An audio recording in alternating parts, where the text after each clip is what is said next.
Hi everyone सुस्वागतम। तो जेहेतु आज राखी पूर्णिमा था तो से आम घर लोग समस्त भाविलु कि चलो आज भेज बिरियानी दरकार। ये मुझे बीट रूट को काटुली आउ जहाँ भी किसी माने भेज बिरियानी दरकार सब ये कटाकटी करी जमीक कि आलू गाजर कैप्सिकम तापर बीट रूट पोटल पनीर जहाँ भी किसी मुझे सब काटाकटी करी ये गैस रे पानी बसई देती से पानी रे आमे पकईलु गोटा मसला तापर देन चाउल को भल भाव में धोईकी मुझे माने बिरियानी चाउल आको मुझे धीरे धीरे करके पकाउली आम भात हांडी भितर।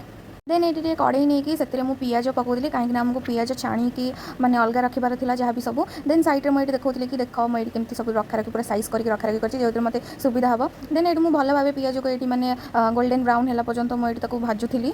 देन से कड़े मुझे आलू पकाऊँगी कहीं आमको जिते भी भेजिटेबल सब अच्छे सबको आमको फ्राए करार अच्छे। देन मुझे आलू को भाजी देती। देन आरपट गैस आम बो ये भाजुला पनीर आउ बीट्रूट जहाँ भी माने एक्सट्रा था से सब आरपटे भजा होता मैंने आरपट गैस। देन ये राइस टी सारा माने बेसी माने सिझेबेनी जस्ट टिके अल्प सिझी थोड़ा बाहर करदे कहीं आमको बिरियानी दम दबार अच्छी से मुझे बाहर कर देती। देन मो बो ये पियाज और काकुड़ी को भल भाव में काटिकी गोली देकी आमर ये दही पकई देते। आप चाहिए भी आधे गाजर बीट भी पकई पारे आम तो गाजर बीट माने पकई नु खाली पियाज और काकुड़ी ही पकईलु। देन तापर से कड़े में मुझे तेल पकईकी ये अदा रसुण पेस्ट आउ भाजी रखी पियाज को पकई देती। देन एपटे चली सब कैप्सिकम आउ गाजर जहाँ भी किसी भजा भजी करके रखा रखी करते। ये गोटे मो मसला प्रिपेरेसन करी दही आउ बाकी जहाँ भी मसला था बिरियानी मसला जहाँ भी मसला था मुझे स्क्रीन में मेंशन करदेवी कि मुझे कौन कौन सब पकई ये सब पोछि पाचिक पकई सारापर आपको टे भल कि मैंने घाटा घाटी कर देती और देखिए टेक्सचरटा केमी पूरा मतलब बढ़िया मस्त देखा।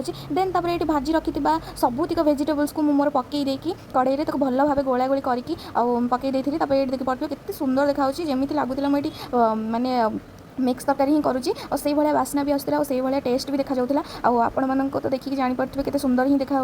देन तापर ये मुझे सब गोला गोली घंटा घंटी सब करी और देखिए केते जोर से जोरदार लगे मुझे पूरा घंटा घंटी ही करी। तापर ये आप गोटे हाँडी नहीं जी से आम माने बाहर करके रखि राइस को पकईदेवे। देन ये कलर पकईदे आप चाहिए कलर भी पकई पारे ना मैंने ऑप्शनल ही अच्छे आप चाहिए पकई पारे न चाहिए भी पकई पारे।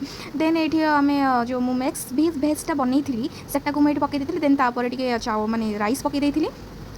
राइस पकई सारापर ये मुझे जो भाजिक रखी पियाज पकई देती आउ देखिए पारे सुंदर देखा। ये माने रोस्ट करी आमर काजू किसमिश को रोस्ट करती देन पकई देती। देन ये दम बसई देती। तापर ये दम बसई सारापर देखिए पारे केते सुंदर देखा जाए सुंदर मुझे बिलीव भी करनी ये भी टेस्ट था वीडियो करने को मन ही नाला।